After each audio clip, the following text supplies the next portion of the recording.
మనమైతే స్ట్రోమ్ అయితే full bore అయితే చేసాము. దీనికి వచ్చేసరికి ఏంటంటే మనకి గ్యాస్ అనేది వస్తుంది. గ్యాస్ వచ్చేసేసరికి మనకు దీనికి ఇంకా ఏమైందంటే గ్యాస్ అనేది బాగా వస్తుంది, ఆయిల్ అనేది బాగా తాగుతుంది. దానివల్ల మనం అయితే ఏం చేసామంటే మొత్తం చెక్ చేసిన తర్వాత ఇంజిన్ అనేది ఓపెన్ చేసాము. టర్బో కూడా మార్చిన తర్వాత కూడా అయినా కానీ అలాగే ఆయిల్ అనేది తాగుతుంది.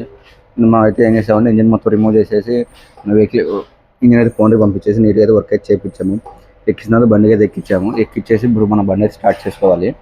మొత్తం అయితే పర్ఫెక్ట్గా ఎక్కించాము. ఇది లంచ్ టైం కాబట్టి మనం లంచ్కి వచ్చిన తర్వాత మొత్తం అనేది పర్ఫెక్ట్గా చెక్ చేసుకున్న వైరింగ్ కలెక్షన్ అంతే పర్ఫెక్ట్గా ఇచ్చి బండి స్టార్ట్ చేసుకోవాలి. స్టార్ట్ అయిన తర్వాత కూడా మీకు ఎలా ఉందో కూడా చూపిస్తాను. తర్వాత మనం లాంగ్ ట్రైన్ అనేది వెళ్ళాలి కంపల్సరీగా.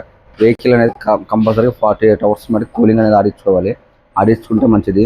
లేదనుకుంటే ఆడించుకున్నా జరగవచ్చు, కానీ ఆడించుకునే ఏంటంటే మనకు పిస్టన్ కానీ ఏదైనా కానీ స్మూత్గా అనేది ఉంటుంది. ఒకేసారి లోడ్ పడకుండా స్మూత్గా అనేది ఉంటుంది. అదే మనం వెహికల్ ట్రైల్ వెళ్తే కనుక ఓవర్ స్పీడ్ అనేది వస్తుంది కాబట్టి దానివల్ల మనకి ఏమైందంటే పిస్టన్ మీద లోడ్ పడుతుంది. మనం కనుక కంపల్సరీ కూలింగ్ ఆడించుకుంటే కనుక వెహికల్ అనేది మనకి ఇంజిన్ పర్ఫెక్ట్ సెట్ అవుతుంది. ఏదైనా లీకేజ్ ఉన్నా కానీ చిన్న కంప్లైంట్స్ ఉన్నా కానీ మన ఐలింగ్లో మొత్తం తెలిసిపోద్ది. మన ఇన్ఫర్మేషన్ నచ్చితే మన ఛానల్ సపోర్ట్ చేయండి.